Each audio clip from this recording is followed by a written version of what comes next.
They laughed at her scrubbing floors, until she grabbed the mic and revealed she owned the Preple Anti-Hotel. For 2 years, Rachel Bennett wore the same Navy housekeeping uniform, pushing her cart through luxury hallways while being overlooked, ignored, and sometimes outright humiliated. But none of the 500 guests at the Ashcroft gala had any idea they were about to be exposed by the very woman they believed was beneath them. At 28, Rachel had inherited a $50 billion empire from her grandmother, Evelyn Bennett, a real estate mogul who once started with nothing. But there was one condition. Rachel had to spend 2 years living as an invisible worker, scrubbing toilets, changing linens, enduring dismissiveness from the very class she was born into. Only then, Evelyn believed, could Rachel truly understand the weight of the power she was about to inherit. On the night that billionaire Richard Ashcroft used his gala speech to mock a hotel maid, calling her delusional for thinking she belonged, Rachel calmly stepped forward, removed her housekeeping badge, and announced, "I own this hotel, and tonight, I'm not just here to clean up your mess, I'm here to clean out your arrogance." Gasps filled the ballroom. But Rachel didn't seek revenge.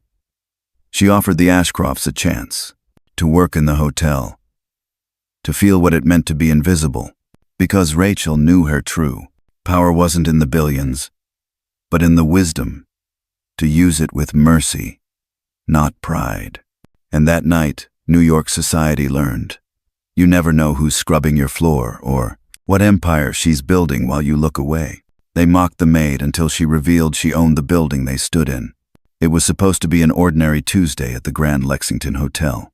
The marble floors glistened, the chandeliers sparkled, and the Ashcroft family had just checked in for the city's most prestigious charity gala.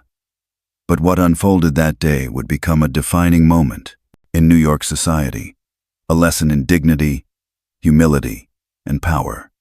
And at the center of it all was Rachel Bennett, a 28-year-old black woman quietly pushing a housekeeping cart. 2 years earlier, Rachel received a letter that would change her life. Her grandmother, Evelyn Bennett, had passed away and left her entire estate valued at $50 billion under one powerful condition. Rachel had to spend exactly 2 years living among the invisible. She had to work in the very roles society overlooked: maid, server, cleaning staff, without ever revealing her true identity. Evelyn believed that wealth without humility was dangerous, that power, when given without wisdom, could destroy more than it created. So, Rachel traded her designer clothes for a Navy uniform and began her journey inside the very empire her grandmother had built. She worked early mornings and late nights. She scrubbed toilets, made beds, and endured the condescension of guests who never looked her in the eye. She took notes. She listened. And she learned. 17 days before her experiment was to end, the Ashcrofts arrived. Richard, the patriarch and real estate mogul. Catherine, his calculating wife. Bradley, their smug, investment-obsessed son. And Clara, their 6-year-old daughter with quiet eyes and questions the family didn't like. From the moment they entered the lobby, Rachel felt the shift. Richard demanded perfection. Catherine made cutting remarks masked as politeness. Bradley chuckled as his parents demeaned staff, and Clara just watched. That afternoon, Rachel was assigned to their suite. Despite having been cleaned earlier, Richard insisted it be done again, by her, personally. When she tried to explain hotel protocol, Richard publicly humiliated her in the lobby. "People like you," he said, "need to remember your place. You're not here to be equal, you're here to clean." The insult echoed through the lobby like a slap. Rachel didn't flinch. She didn't argue. She bowed her head, said "Yes, sir," and returned to her duties. But something had changed. Inside, the quiet fire Evelyn had lit years ago roared to life. That night, Rachel stood in her studio apartment, the brass key to Evelyn's safe deposit box heavy in her hand.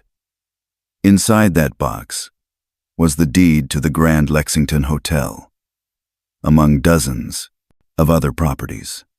She could end the experiment now, reveal everything, humiliate Richard, in the same way he had tried to humiliate her. But she waited. Instead, she returned to work the next day. Clara found her in a quiet hallway and apologized. For her family, you held yourself with more dignity than any of them, she said softly. I want to be like you. Rachel said nothing, but inside, she was beginning to understand why her grandmother had chosen this path. At the gala that evening, Richard took the stage to thunderous applause. He spoke of hard work, of American values, of knowing one's place. Then, with smug confidence, he told a flige story about a maid who thought scrubbing floors made her important. He described her as delusional, as a reminder that success belonged to those who deserved it, not those who cleaned up after it. That was when Rachel stepped forward.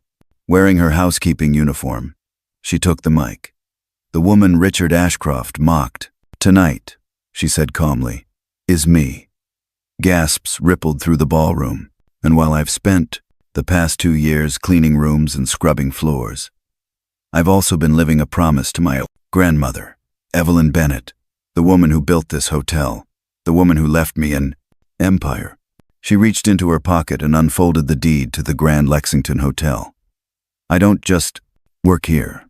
I own this place. Silence, then chaos. Reporters scrambled. Guests whispered. The Ashcrofts stared in disbelief. Catherine turned, pale. Bradley dropped his phone. And Clara beamed. But Rachel wasn't finished. "I could have fired you on the spot, Mr. Ashcroft," she said, looking Richard in the eye. "But instead, I'm offering your family a choice. Spend 1 month working as staff cleaning, serving, understanding what dignity means, or walk away knowing you were given the chance to grow and chose not to." Richard didn't answer. But Clara stepped forward. "I'll do it," she said. "I want to learn." In the days that followed, the media dubbed Rachel the billion-dollar maid. But she didn't care about headlines.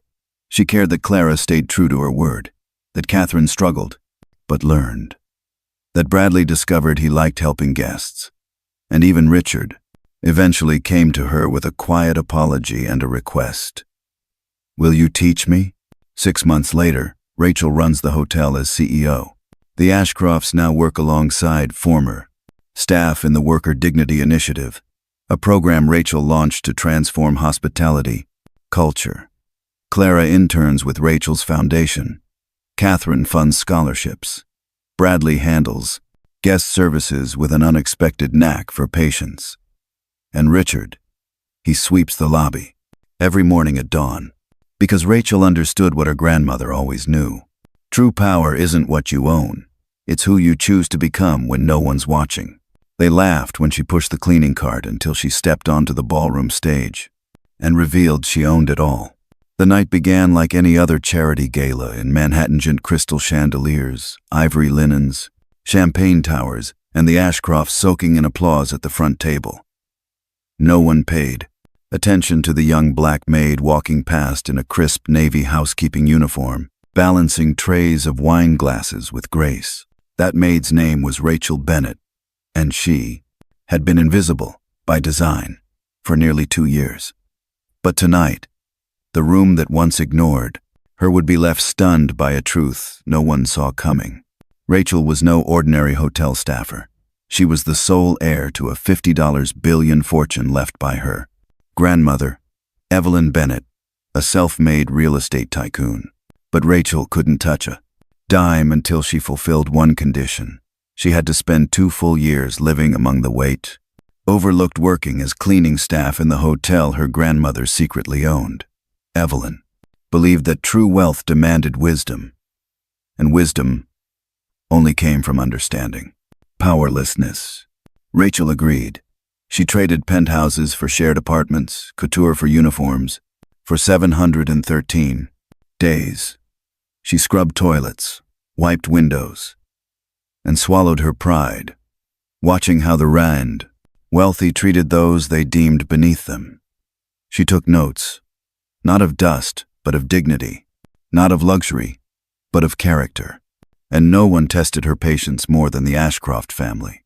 Richard Ashcroft was old money arrogance incarnate, a man so intoxicated by status, he didn't just expect deference, he demanded it. When he and his family checked into the Grand Lexington Hotel, they immediately singled out Rachel for personal maid service, insisting she re-clean their suite that had just been serviced. "You with the cart," Richard barked in the lobby. "Personally take care of room 1847. We don't accept mediocrity. You understand English, right?" Rachel replied with practiced calm. "Yes, sir. I understand." But Richard wasn't satisfied. He continued the performance for the surrounding guests, dragging her dignity across the marble floor with every word. "You people think working in a hotel makes you someone. Let me be clear, you're still the help. Remember your place." The lobby fell silent. Catherine Ashcroft smiled faintly, as if cruelty was a cocktail she'd grown fond of. Their son Bradley smirked from behind his designer sunglasses, while their daughter Clara, the only one who didn't speak, looked away, ashamed. Rachel said nothing. Not because she was weak, but because she was waiting. Later that night, at the gala, Richard took the stage like a general preparing for war. He spoke of legacy, of hard work, of the need to remind people where they stand. He even told the legacy, Evla's reality, crowd about a maid he humbled that afternoon, a tale met with polite laughter and quiet, nods from a room that mistook privilege for virtue. And then Rachel stepped forward. She walked up to the stage, still in her uniform, holding a single folded paper. "Excuse me," she said. "I believe Mr. Ashcroft has been telling a story about me. It's time you heard the whole truth." The room froze. "My name is Rachel Bennett. 2 years ago, my grandmother Evelyn Bennett passed away and left me her entire estate, real estate, investments, and yes, this very hotel." Gasps echoed off marble walls. She asked me to spend 2 years living as the invisible, to understand what power really means. And tonight, I'm here not as a maid, but as the owner of the Grand Lexington. Rachel held up the property deed. Dozens of phones flashed, recording history. But Rachel's voice remained steady. "When you mocked me, Mr. Ashcroft, you revealed more about yourself than you ever could. In a speech, you thought I was just the help. But the truth is, I've been helping this whole alone. City stay afloat without needing applause." Richard stammered, tried to speak. But Rachel didn't stop. "I could throw you out. I could blacklist your name across every hotel I own. But instead, I offer you a choice." She turned to the ballroom. "All of you, every guest who clapped at his words, who laughed at his cruelty, you get a chance to learn, just like I did. Spend 1 month working the jobs you pretend not to see. Feel what it means to be dismissed, disrespected, discarded. If you do it, you may learn what real success looks like. If not, then perhaps you never had it to begin with." Silence. Then slowly, Clara stood up. "I accept," she said. "I want to learn." The cameras turned. The audience leaned in. And in that moment, it was no longer about Rachel's revenge. It was about her resolve. The next morning, every news outlet from New York to Nairobi was covering the story of the billion-dollar maid. But Rachel didn't read the headlines. She returned to her apartment, sat at her grandmother's desk, and opened the journal Evelyn left her. "Power is not in what you say," Evelyn once wrote, "but in what you choose to do when the world hands you a microphone." Rachel had taken that microphone, and instead of breaking her enemies, she broke their illusions. 6 months later, the Ashcrofts had completed their 1-month assignment at the hotel. Richard scrubbed tiles. Catherine folded sheets. Bradley learned how to speak to people without sarcasm. And Clara stayed. She worked with Rachel to expand a worker, dignity initiative, and interned for the Bennett Foundation. Because sometimes, the most powerful voice in the room doesn't yell. It just stands tall, even in a uniform, especially in a uniform, and tells the truth. And sometimes, that truth changes everything. It only took one moment of cruelty for a 16-year-old heiress to realize her entire life had been built on silence. The ballroom of the Grand Lexington Hotel glittered like a cathedral of wealth. Crystal, chandeliers sparkled overhead, classical music played softly, and New York's elite mingled with champagne in hand. At the center table sat the Ashcroft family: Richard, Catherine, Bradley, and their youngest, Clara. They were the definition of American aristocracy. But, while her family smiled for photographers and boasted of philanthropy, Clara Ashcroft sat quietly, eyes fixed on the woman near the ballroom wall. A maid in a navy uniform named Rachel Bennett. Only hours earlier, Clara had watched her father humiliate that very woman in the hotel lobby.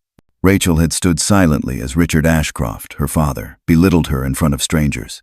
"Know your place," he said coldly, calling her nothing more than a servant pretending to matter. Her mother Catherine piled on with passive insults about appearance and standards. Bradley had laughed, and Clara said nothing. But in that moment, something inside Clara cracked. At 16, Clara had always felt like the quiet one, the obedient daughter in a house of dominance. She was raised with every privilege: private tutors, designer clothes, summer, homes in the Hamptons, but little space for questions. Her mother polished her for society. Her father expected legacy. Her brother mocked anything resembling emotion. But seeing Rachel stand there, graceful even in humiliation, made Clara question everything. That night at the gala, Richard took the stage to deliver what he called a vision for America's future.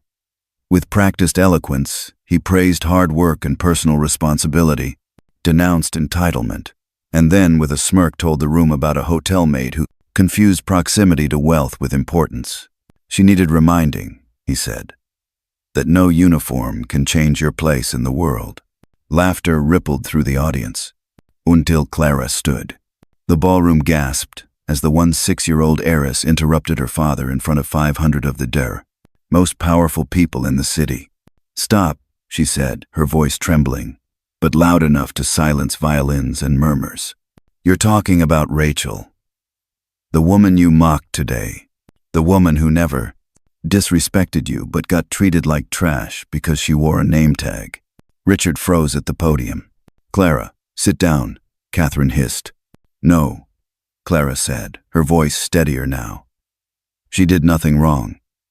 But we all watched you rip her apart because it made you feel powerful." Clara Elizabeth Ashcroft, her father barked. "I used to think being born into this family made me lucky," Clara continued. "Now I'm not so sure." Silence blanketed the room. Phones were already recording. Social media posts were flooding with clips titled, "Ashcroft, heiress breaks silence, and the billion-dollar family falls apart live." Clara didn't flinch. "You always said we give back through charity," she said, turning toward her mother. "But how can we give back when we never really see the people we claim to help?" Catherine looked as though she'd been slapped. Clara turned back to her father. "You say wealth comes from hard work, but I've never seen you scrub a floor. I've never seen you thank the people who clean up after your meetings. Maybe the real problem isn't people forgetting their place. It's us never learning ours." Richard stepped down from the stage, furious, ready to silence his daughter with the same control he'd always used. But before he could speak, Rachel Bennett emerged from the shadows. Still in her uniform, she walked calmly to the front of the ballroom. She looked at Clara, first, not with pity, but respect. Then she faced the crowd. "My name is Rachel Bennett. I've been a maid at the Grand Lexington Hotel for almost 2 years. And yes, Mr. Ashcroft was speaking about me." A collective hush fell over the crowd. What Mr. Ashcroft didn't know is that I am also the legal owner of this hotel, she said, pulling out a folded deed from her pocket. My grandmother, Evelyn Bennett, built a real Bennett estate empire from nothing. She left me everything, with one condition. I had to spend 2 years living as one of the people the world chooses not to see. So I did. Gasps, camera flashes, stunned silence. And what I've learned, Rachel continued, is that dignity doesn't come from a job title or a last name. It comes from how you treat people who have nothing to offer you. She looked at Richard. You tried to break me with your words, but I'm still standing. The question is, what will you do now that your mask has fallen? Catherine clutched her pearls. Bradley stared at the floor, and Richard was speechless. Rachel turned back to the crowd. I won't shame this family further tonight. I will simply say this. No guest in my hotel will ever again be allowed to treat any staff member the way I was treated. She paused, then added, but I will also offer the Ashcrofts a choice. Spend 1 month working here not as VIPs, but as staff. Learn what humility feels like. Or walk away, knowing you were offered redemption and rejected it. The room erupted, but Clara didn't wait for applause. She stepped forward, her eyes locked with Rachel's. I accept, she said softly. I want to learn. Later that night, Clara found herself back in her room, tears drying on her cheeks, her green gala dress still pristine. She opened her laptop and searched. Rachel Bennett. Evelyn Bennett. Foundation. What she found confirmed everything. This woman her family tried to humiliate wasn't just a hotel owner. She was a visionary, a philanthropist, a builder of hope. And Clara, once silent, once complicit, had found her voice. It would never be silent again. No one saw it coming, not even the man who thought he owned the room. As the final champagne flutes clinked and the orchestra began its last movement, New York's elite settled in for what was supposed to be the crown jewel of the Ashcroft family legacy. Preston Ashcroft, real estate tycoon and aspiring senator, stood behind the podium in the Grand Lexington Hotel's opulent ballroom. The lighting was perfect. The press cameras were rolling. His family, Catherine, Bradley, and Charlotte, sat front and center, gleaming with pride. And against the back wall, unnoticed and uninvited, stood a black woman in a pressed housekeeping uniform. Her name was Rachel Bennett, and in the next 5 minutes, she would bring the entire empire crashing down with one truth. Preston's voice echoed with confidence. This country was built by people who know their place and work hard within it. And today, I had the honor of reminding a young maid here what that means. The room applauded, laughed, even. Rachel stepped forward. Excuse me. The words were quiet, but the effect was immediate. Eyes turned. Conversation stopped. Preston blinked, caught off guard. Rachel walked slowly to the center of the ballroom. She no longer felt the burn of embarrassment. Not after 2 years of swallowing pride and watching the powerful reveal who they truly were when no one important was watching. My name is Rachel Bennett. For 2 years, I've cleaned the rooms of this hotel. I've scrubbed your toilets, ironed your linens, and been called the help more times than I can count. But what Mr. Ashcroft failed to mention is that I'm not just your maid tonight. She reached into her pocket and unfolded a single sheet of paper-heavy cream stock, gold, lettering, notarized. This is the deed to the Grand Lexington Hotel. I own it. Gasps cut through the ballroom like broken glass. Catherine paled. Bradley dropped his phone. Charlotte sat frozen, wide-eyed, breath held. Rachel let the moment settle before continuing. My grandmother, Evelyn Bennett, built a fortune no one saw coming. She started as a hotel maid too, working 3 jobs while raising me after my parents died. Before she passed, she gave me everything, over $50 billion in assets, properties, and investments, with one requirement. I had to live 2 years among the invisible. Her voice didn't rise, It didn't have to. Every syllable carried the weight of truth. She wanted me to understand power from the bottom up, to see what dignity looks like when it's constantly denied. So I put on this uniform, kept my head down and watched. Rachel turned to Preston. "And you, sir, gave me a masterclass." Preston tried to interrupt. "This is not the time." "No, Mr. Ashcroft. This is exactly the time." Rachel looked across the crowd of society's richest and most respected lawyers, politicians, media moguls. "You applauded when he mocked me. You cheered when he spoke about reminding me of my place. But tonight, I'm reminding you of mine." She turned toward Charlotte, who had tears in her eyes. "Some of you saw me. One of you even defended me. And to you, Charlotte Ashcroft, I say, thank you. Because you understood something your family never taught you. That respect isn't about money. It's about humanity." The room was silent. The only sound, the faint tap of a silver fork dropped by a stunned guest. "I'm not here for revenge," Rachel continued, "but I am here for accountability. As owner of the Grand Lexington, I'm instituting new guest standards, ones that prioritize the dignity of every employee. And Mr. Ashcroft, your family has 24 hours to check out." Preston's face turned scarlet. "You can't." "I just did." She walked off the stage, past Catherine's stunned expression and Bradley's dropped jaw, toward the exit. But then Rachel stopped. She turned back. "But I'll offer you a choice, Mr. Ashcroft. Not because you deserve it, but because I still believe in the power of change. Spend 1 month working here, as staff. Learn what humility feels like. See the world through the eyes of the people you've ignored." Charlotte stood up again, voice steady. "I'll do it." Rachel smiled. "I know you will." Preston looked at his daughter, then at his wife, who couldn't meet his eyes. Slowly, defeated, he nodded. "Fine." The next morning the headlines read, "Billion Dollar Maid Shocks. Manhattan. Ashcroft. Empire crumbles in live humiliation, and the heiress who chose compassion." But Rachel didn't wake to check the news. She sat by the window in her small apartment, her grandmother's journal in hand. On the final page were the words that now made perfect sense. "True wealth is not what you have, it's what you choose to do with it. And the only kind of power worth having is the kind that lifts others with you."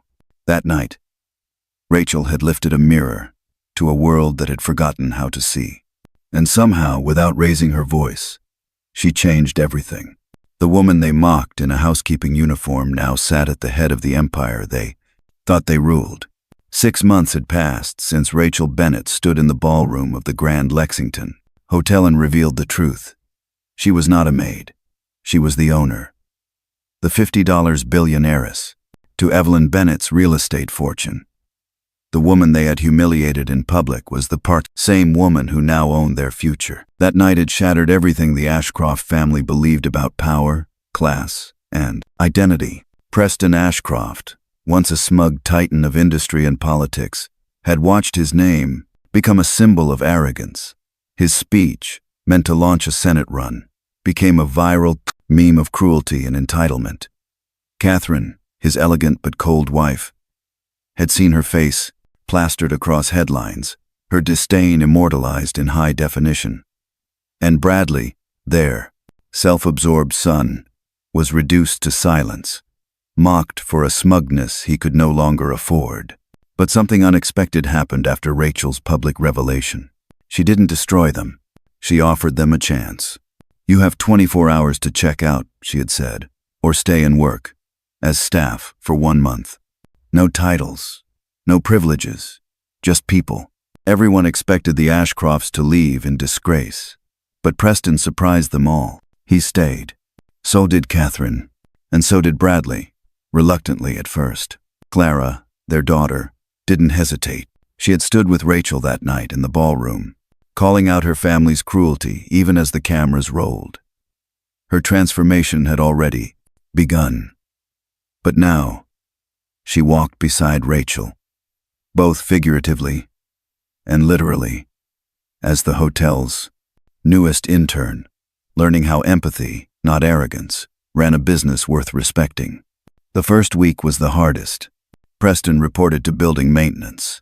The same man who once barked orders at staff was now unclogging toilets and hauling bags of laundry. He wore a name tag. He took orders. And, for the first time in his life, no one cared what family he came from. At first, he seethed. But something happened around week 2. He noticed how the other staff treated each other with quiet respect, with shared burden. No one competed. No one boasted. They just worked. And slowly, his silence turned into listening. His frustration turned into focus. And his hands, once manicured for boardrooms, learned to fix things that couldn't be solved by speeches. Catherine joined housekeeping, folding linens, scrubbing bathtubs. On her first day, she wept in the supply closet, overwhelmed by the physical toll. But Maria, a longtime hotel worker from El Salvador, took her under her wing. Maria didn't care who Catherine had once been. She just cared that she tried. And by the end of the month, Catherine's soft hands were calloused, but her heart had begun to open. Bradley worked the front desk, where sarcasm didn't work, and empathy was required. At first, he mocked guests under his breath, rolled his eyes at older couples, and hated every second. But one evening, an elderly guest approached, confused and shaking, looking for her husband who had wandered off. Bradley left his post, walked the entire building, and found him sitting quietly near the rooftop garden. When he brought the man back, the guest wept in his arms. For the first time, Bradley realized that helping people felt better than being admired. And Clara, she blossomed. Under Rachel's mentorship, she worked on a new initiative called the Worker Dignity Project, helping to develop employee scholarship programs and fair wage policies across the hotel chain. She spoke at staff meetings, interviewed longtime pros, workers, and learned stories of sacrifice and survival her world had never taught her. Rachel didn't hover. She watched. She guided. But mostly, she let them learn on their own, because that was the promise she had made to her grandmother Evelyn, that she would never use wealth as a weapon, but as a tool to lift others. 6 months later, Rachel sat behind her mahogany desk in the office that once belonged to the lighter Montesk in the office. Hotel's founder. The woman in the mirror wore a tailored suit now, but the fire in her eyes was the same one that had kept her steady during 2 years in a Navy uniform. There was a knock at the door. "Come in," she said. Clara stepped inside wearing a simple business suit, her eyes bright, her presence calm. "They're ready," she said. "The Morrisons have arrived for the scholarship ceremony." Rachel stood and adjusted her blazer. "How's your mom doing?" she asked. Clara smiled. "She still struggles with folding sheets properly, but she's better. She says her back hurts less now, and her heart hurts more." "And your dad?" "He actually likes maintenance," Clara said, laughing. "He says it's the first time in his life he's done something real." Rachel raised an eyebrow. "And Bradley?" Clara grinned. "Bradley just helped train 3 new hires. He even bought them lunch." Rachel nodded slowly, pride welling in her chest. Not for herself, but for the fact that transformation was possible. That the same people who once believed power came from money were now discovering it came from service. As they walked toward the ballroom, the same one where Rachel had once been invisible, she thought of her grandmother's final words. "You can't lift others until you've learned what it means to be beneath them." Tonight, they would award scholarships to 50 staff members and their children, opportunities funded by the newly launched Bennett Ashcroft Foundation for Worker Equity. Preston Ashcroft would hand out the awards himself. Because sometimes, real redemption isn't in apology, it's in action. And sometimes, the most powerful legacies are the ones we choose to rewrite. They laughed when she entered the ballroom with a tray until she left it as the most powerful woman in the room. Rachel Bennett had scrubbed their bathrooms, made their beds, and quietly endured their common insults for 2 long years. She wasn't just a maid. She was an heiress in hiding. A $50 billion fortune sat quietly in her name, left by her grandmother, Evelyn Bennett, with one powerful condition. She had to walk among the unseen before she could lead them. And the Ashcroft family? They never saw it coming. When Preston Ashcroft took the gala stage to mock a hotel maid, he didn't know that woman owned the hotel. He didn't know she had watched his every move, recorded every slight, remembered every name. And when Rachel stepped forward with the property deed in hand, the air in the room turned to stone. She didn't destroy him. She gave him a choice: work alongside the staff he disrespected, or walk away knowing his legacy had crumbled at the feet of someone he'd dismissed. That night, wealth met wisdom, arrogance met grace, and true power came from a woman in a uniform who chose mercy over revenge. Never underestimate someone because of their appearance, job title, or silence. The person you dismiss today may be the one who holds your future in their hands tomorrow. True greatness isn't shown in how you treat those above you, but in how you treat those you think are beneath you. Have you ever met someone who surprised you with their strength, wisdom, or power? Share your story in the comments. We'd love to hear it. Don't forget to like, subscribe, and turn on the bell for more powerful stories that move your heart and open your eyes.